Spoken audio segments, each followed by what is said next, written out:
As the questions about the development of the 737 MAX continue to mount, why haven't Boeing executives been called in front of Congress? That is the question of the day. And Phil LeBeau joins us now with that story and maybe the answer.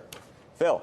I'm not sure the answer is one that people will come away and say, oh, okay, I understand it now. But when you look at these congressional hearings, and we already have had a couple that took place earlier in April, shortly after the 737 MAX was grounded, the FAA and NTSB, they are also scheduled to testify next week. And they were also at the two hearings that were held in March. But so far, Boeing CEO Dennis Muilenburg has not been questioned, which is a little surprising to former Transportation Secretary Ray LaHood. Are they truly interested in total transparency?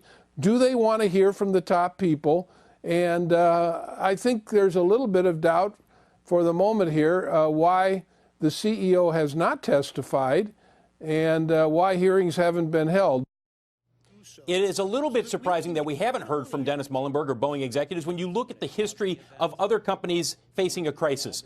Look at Oscar Munoz in 2017. He was on Capitol Hill within a month of a passenger being dragged off of a United Airlines plane. Go back to 2014. General Motors CEO Mary Barra, she testified 7 weeks after major ignition switch recalls that had a lot of people saying, what's going on at General Motors? Back in 2010, Akio Toyoda, the CEO, flew in from Japan. He was in D.C. 1 month after major recalls surrounding whether or not there was unintended acceleration issues with Toyota vehicles. So as you take a look at shares of Boeing, guys, we should point out, we reached out to Boeing. We said, why hasn't Dennis Muilenburg testified? Has he been asked to testify? The answer is no, he has not been asked to testify. They are complying with requests for documents and other information that are coming in from congressional leaders. And we should also point out, guys, that we've reached out to Senator Wicker, who's in charge of the Senate Commerce and Science and Technology subcommittee or committee, and they basically say, well, look, we're focused on the FAA right now. At some point, we may ask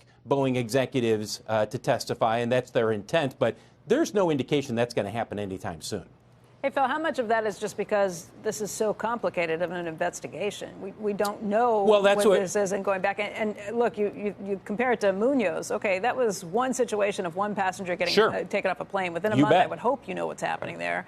This we're not going to know for a while still. There's the dog. What about the GM ignition switch, Becky? That's more complicated. That was under investigation.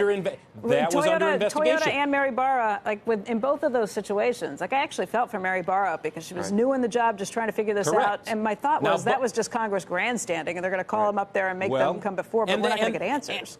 And look, you make a good point. Is it Congress grandstanding, which is what you will hear from critics who'll say, look, nothing ever comes out of these hearings. The counter to that is that people will say, look, at least you are holding the feet to the fire in a public forum of executives of a company that are in the middle of a big crisis. That's like true. This. I don't think they should get a pass on it.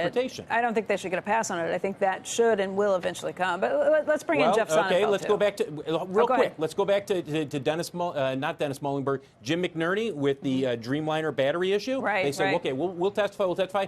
He never testified. There were other Boeing executives who went there, but he didn't. I know we got to get to Jeff, but what about the FAA in front of Congress? It seems to me that all of this stuff seems to have been signed off by them, including this latest crazy situation with this signal that even the folks at Boeing didn't understand. And then when they finally did understand, they told the FAA, and the FAA said, oh, it's fine.